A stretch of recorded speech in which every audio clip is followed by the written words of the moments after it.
Magandang araw mga kamanukan. Ito po si Nick Nabor ng NRN Game Foul. Welcome po ulit kayo sa aking channel. Sa araw na to, pag-uusapan po natin ang tungkol sa feed fermentation. Ito po yung pagbababad ng mga feeds ng manok. Halimbawa yung uh, concentrate, yung mga butil, katulad din ng mais, conditioner ng manok. Yan ay binababad sa loob ng 3 araw. Tawag po niyan ay fermentation. Pero bago po tayo pumunta dun sa ating talakayan, sana kayo po ay mag-subscribe sa aking channel sa pamagitan po ng pagpindot ng subscribe button. Pakisama na rin ng notification bell para kayo po ay updated at saka ma-notify din kayo kapag ako ay nag-upload ng bagong video. Pa-shoutout nga po pala kay si Bubog, Bicol na Bicol si Bubog. Siya po ang kauna-unahang subscriber ng channel ko na to. Maraming salamat po sa inyo. Ito pong ating talakayan naglagay po ako ng link sa description ng video nito para kung gusto nyo magkaroon ng marami pang informasyon tungkol sa fermentation, pwede nyo pong puntahan.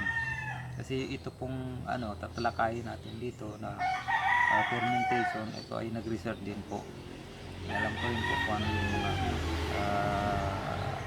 inalaman tungkol sa fermentation.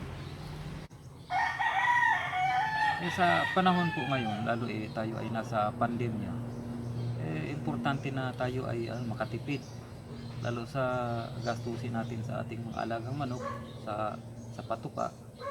Medyo mabigat dahil alam ngayon sa panahon ng pandemic, hindi naman katulad nung wala itong pandemya, maraming oportunidad, marami tayong pinagkakakitaan.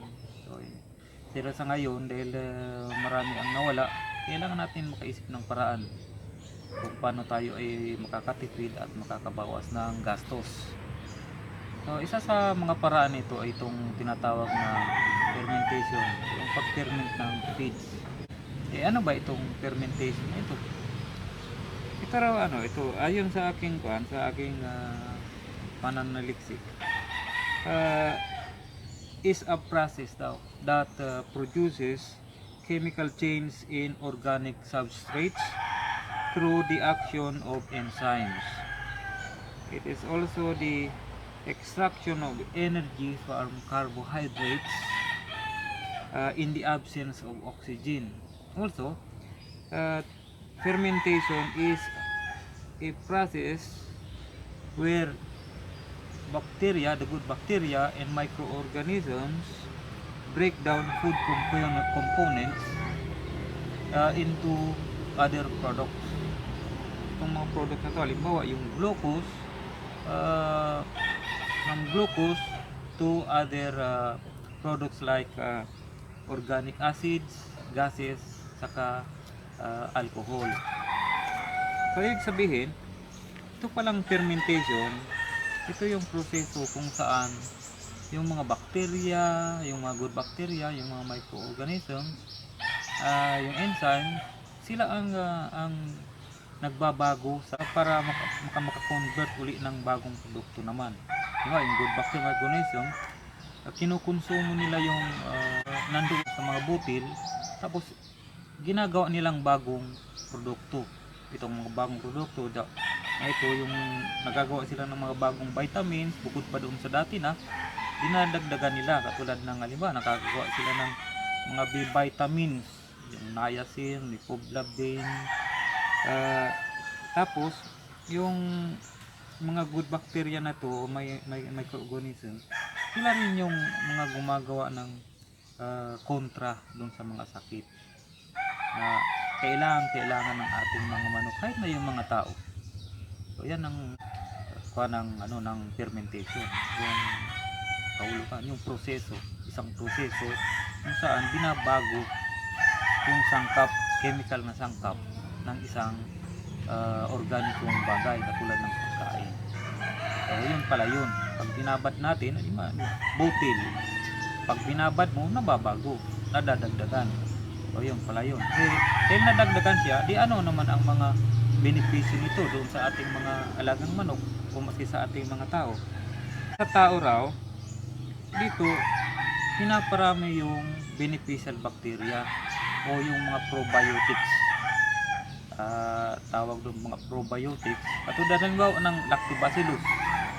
Itong lactobacillus, ito yung tumutulong para maging normal ang acid sa ating tiyan, nagiging balanse ang pagtunaw para sa ating mga pagkain, na-absorb natin ng maganda ang mga nutrients, tapos inaalis ang mga toxic sa katawan, at siyempre yung immune system natin nabuboost, napapalakas dahil sa pagkain natin ng fermented food. Katulad din sa mga manok, ganun din ang nangyayari.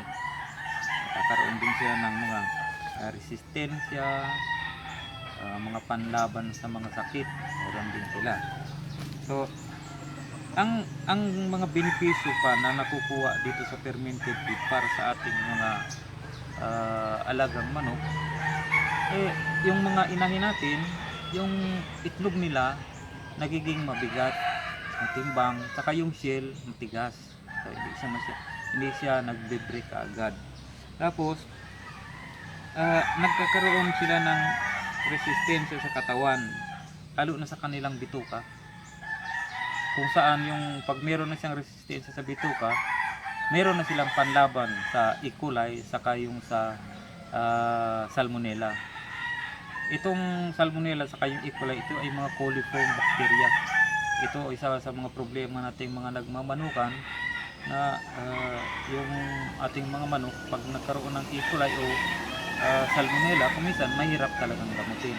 So kung pinakain natin to ng fermented feed, may panlaban na sila. So hindi na sila basta tatamaan ng E. coli o salmonella. Tapos yung pagtunaw sa pagkain na improve na rin, yung mga nutrients nadagdagan dahil siyempre meron ng bagong mga nutrients doon sa nadagdagan yung fermented food, nadagdagan din. Pati yung mga vitamina, nadagdagan din. Siyempre, dati nang may vitamina yung mga feeds, madagdagan pa siya ng katulad ng B vitamins. Yung mga B vitamins na to, kahit sa mga supplement, makikita natin yan, nakalagay doon, B vitamins. Ang mga B vitamins katulad nitong niacin, riboflavin, yung thiamine, yan, makikita rin natin yan sa mga binibili natin mga supplement food para sa ating mga manok. Saka bukod pa dun sa mga vitamin, meron pa rin silang nalilika na ibang vitamins katulad ng vitamin C saka yung vitamin K. So ayun po ang mga benepisyo na natatanggap ng ating mga alaga kapag binibigyan natin ng fermented food. Ano naman ang nangyayari sa loob ng 3 araw kapag pinerment natin yung ating ng feeds ng ating mga manok? Importante rin malaman natin para magkaroon tayo ng ideya kung ano talaga yung nangyayari doon sa fermentation process na yun. Sa unang araw, yung mga inhibitors na nasa butil, ito ay nababawasan. Kung hindi man siya naalis, nababawasan. Kaya yung pagtunaw doon sa fermented feed ay maganda. Sa pangalawang araw naman, ang lactic acid bacteria ikinukonsumo yung sangkap doon sa mga butil para makabuo siya ng tinatawag na lactic acid. Tapos itong lactic acid naman na ito yung dahilan para yung mga masasamang bakterya hindi na sila mabuhay o hindi na makasurvive. Kaya ang naiiwan na lang ay yung mga good bacteria na yun ang kailangan talaga ng katawan ng ating mga alagang manok. So yun pala yung nangyayaring proseso doon sa mga butil kapag sila ay piniferment. At ang laging dito ay yung mga good bacteria, yung mga microorganisms, yung mga enzymes o protein. Yan pala yung mga ano yan, nandyan sa proseso na yan, at sila yung gumagana para maging maganda yung resulta doon sa fermented feeds.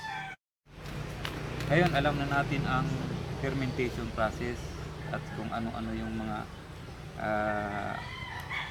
bagay na nangyayari sa proseso na ito.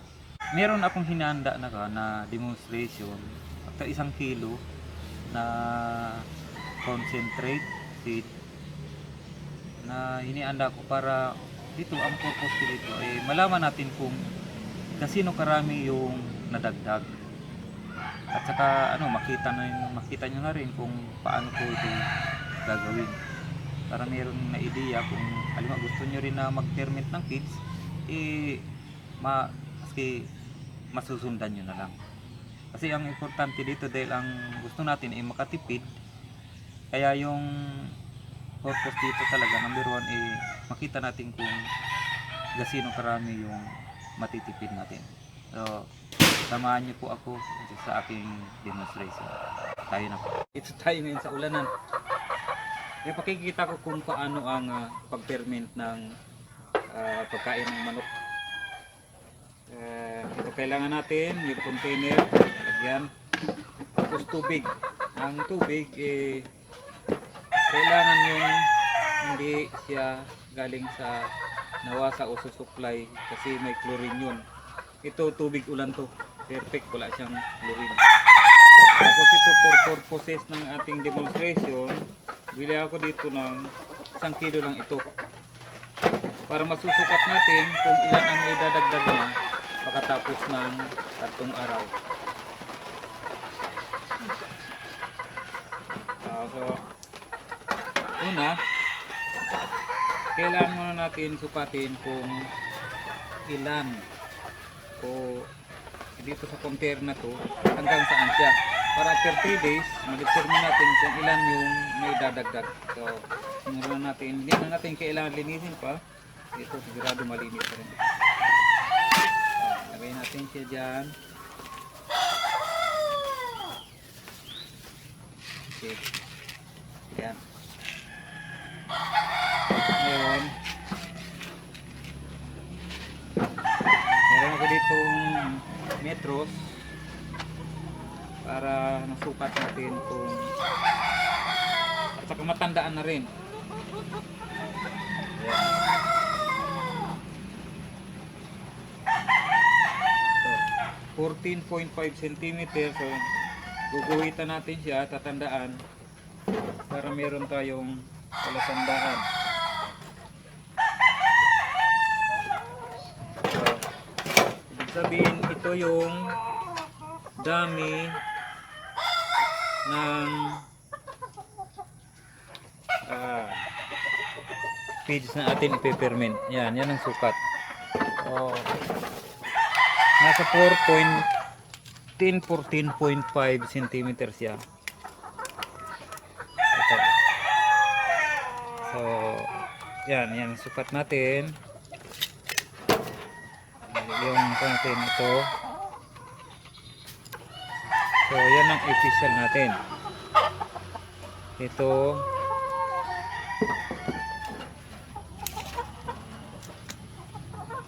Lagyan din natin sa kabila para sigurado.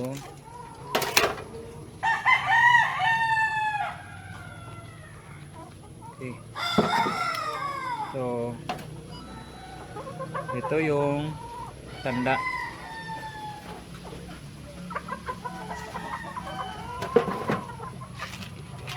Dahil meron na tayong tanda, lalagyan na natin siya ng tubig. Ito kasi pinili ko kasi pantay lang siya. So madali nating computein kung ilan yung naidadagdag ng after fermentation, after 3 days. So, hindi naman kailangan yung punong-puno siya. Magpas lang sa ating feeds.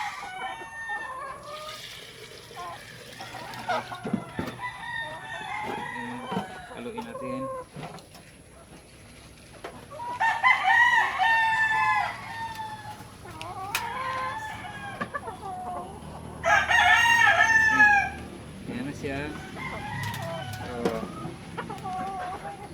ating tubig, submerge talaga yung mga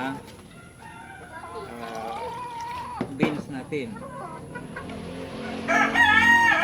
I-ferment natin ay hindi pellets. Okay. So ngayon, lagpas siya. Ayan na. Kaya natin to. Kailangan siyang maganda yung pagkakatakip. Ayan.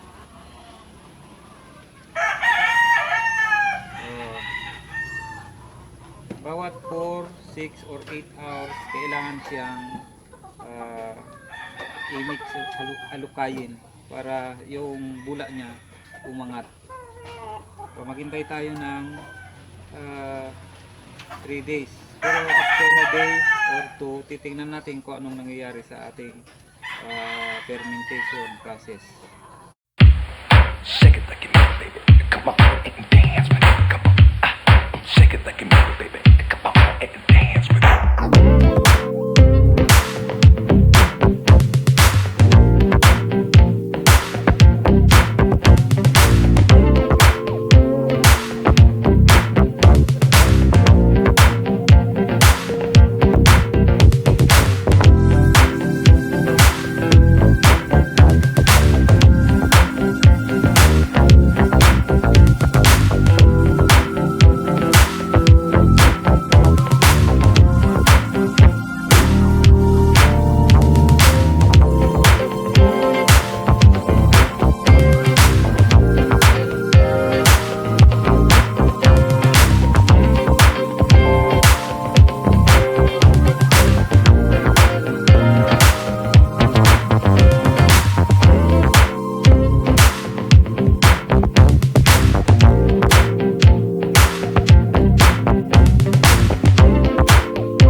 Magandang araw mga ka-game powlers.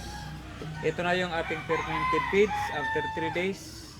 Ayun, malalaman na natin kung gaano karami ang dinagdag ng 1 kilong feeds. Ayun na, tanggalan muna natin ng tubig. Meron ako ditong empty container.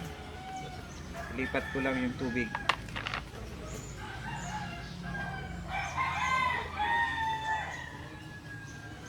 Ayun.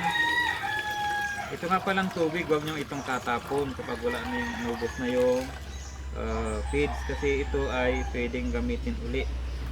Marami na kasi siyang good bacteria, kaya hindi na maganda na siya sa mga susunod na batch.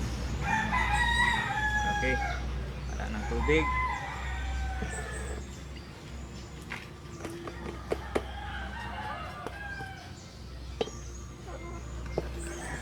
Natin to at pantayin yung feeds para maganda ang pagsukat.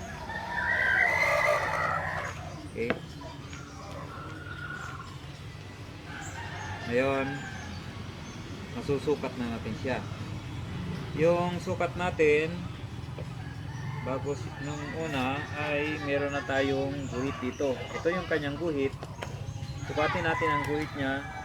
Ang guhit niya ay nasa 5.5. So dito meron tayong galing dito sa labi is 9. So dadali natin dito sa gilid yung 9 cm. Yan, guhitan din natin siya. Ito yung guhit. At susukatin din natin to. So meron siyang 5.5 at ito ay 5.5 din. So ibig sabihin kung ang 1 kilo ay 5.5 base dito sa container na ito, at saka nung after 3 days dumagdag siya ng 5.5 din ang taas. So ibig sabihin meron tayong 100% na dagdag doon sa ating feeds. So kung ang binili natin, ang binili ko ay halagang 40 pesos, sa madaling salita nakakatipid din ako ng 14 pesos sa isang batch. So ito lumalabas na parang 2 kilo na siya. Ako nagpapakain ako ng aking mga manok at kumukonsume mo siya ng 1.5 kilos bawat kain. Isa sa umaga, isa sa hapon. So ibig sabihin sa isang kain sa umaga, 1 1.5 kilos, sa hapon 100 kilos. So 3 kilos ang kinakukonsumo ng aking mga manok sa isang araw. Kung 40 yan sa 3 kilos di 120. Pero dahil 100% yung dinagdag nito, yung 3 kilos sa atiin natin, that is 1.5 kilos na lang. So sa 40, lumalabas na 60 pesos lang yung aking gagastusin sa isang araw. Samantalang kung hindi ako nag-ferment ng feeds, gagastos ako ng 120 pesos. So malaking kabawasan para sa akin. Mga kamanukan, nakita natin na ang naidagdag sa ating feed patapos ng fermentation ay 100%. So ibig sabihin, kung gaano karami yung pinag-ferment mo, ganon din karami ang madadagdag. So malaking bagay yan. Alam mo, kung ang nakukonsumo mo sa isang araw 1 kilo, ibig sabihin pagkatapos ng fermentation, good for 2 days na yon. So sa next day, hindi ka na bibili ng feed, bibili ka pa sa pangatlong araw na lang. So yun pala ang so yun ang isang magandang mangyayari kapag ang feed natin ay pinag-ferment natin. Malaki ang kabawasan sa ating budget. Ang pandang doon, pag ikaw ay nag-ferment, siyempre 3 days yan. Ngayon, kung gusto mong araw-araw meron ka, halimbawa ang nauubos mo sa isang araw sa isang araw lang yun, 1 kilo. O kaya para sa purpose ng madalim ay compute, kasi nakakaubos ka ng kalahating kilo ng feed mo sa isang pakain. So sa isang araw 1 kilo. So ang maganda mag-ferment ka ng 3 batches. Halimbawa, Lunes, ferment mo ng kalahating kilo, isang batch, para yun ay pag lumubos siya, di halos 1 kilo na siya. So Martes, lagay ka uli ng 1 batch, hanggang Miyerkules 1 batch uli. So meron ka ng 3 batches na tika kalahating kilo na pinag-ferment. So yung first batch mo pwede na ikonsumo ng Huwebes. So good for 1 day na yon. Pagdating ng Huwebes, pagkatapos maubos na yung first batch na yon, yung tubig huwag itatapon. Kasi yung tubig meron na siyang mga probiotics, mga good bacteria na pwede naman siyang gamitin uli. Ang gawin na lang, pag nawala na yung mga fermented feeds, dagdagan na lang ng tubig kung kulang. So, pag gano'n na ang sistema mo, palitan mo na siya. So, yung first batch mo, magiging 4th batch na yun. So, pagdating ng Biyernes, yung second batch naman ang gagamitin mo. So, laging fresh ang yung feeds na gagamitin. Kasi, meron din kahit sa anong pagkain, meron din tinatawag na expiration. So, may expiration rate. Kahit na yung tubig, kung ilang batch mo na ang ginamit, diba, yung pinalitan mo na siya, so, sa tingin mo mga papanis na talaga, pwede ka nang gumamit ulit ng fresh water. Kasi babalik na naman sa cycle. Ang purpose lang yun na kung palitan mo lang ng bagong feed, tatapos ng tubig para magamit mo yung nandoon ng mga good bacteria, probiotics. Madali na siyang sa fermentation process. Yung doon ayon sa aking nabasa, ang ginagawa nila, kung anong kinuha doon sa pinag-ferment nilang feeds, pinapalitan na lang. Pero para sa akin, maganda yung batches na lang para fresh lahat. Kumbaga, hindi mo hinalo yung luma sa bago. Yan ang doon. Anyway, kung ang manok mo naman ay konti lang naman, siyempre hindi ka naman magpe-ferment ng marami. O kung halimbawa, ang 10 lang naman yung manok mo, kakasya na yung kalahati. O di, 1/4 ay ferment mo. 3 batches yun. Saka, halimbawa, yung piniferment mo sumobra, meron pa rin naman kasi 3 to 4 days. Ngayon, kung hindi pa rin naman siya panis, pwede kasi mga 6 days hanggang 6 o 5 days. So yun ang mga kamanukan. Maraming salamat sa panonood nyo. Sana huwag niyong kalimutan na mag-subscribe sa aking channel Ito po muli si Nick Nabor. Nagsasabing ingat po. God bless. Hanggang sa muli. Maraming salamat. Bye-bye po.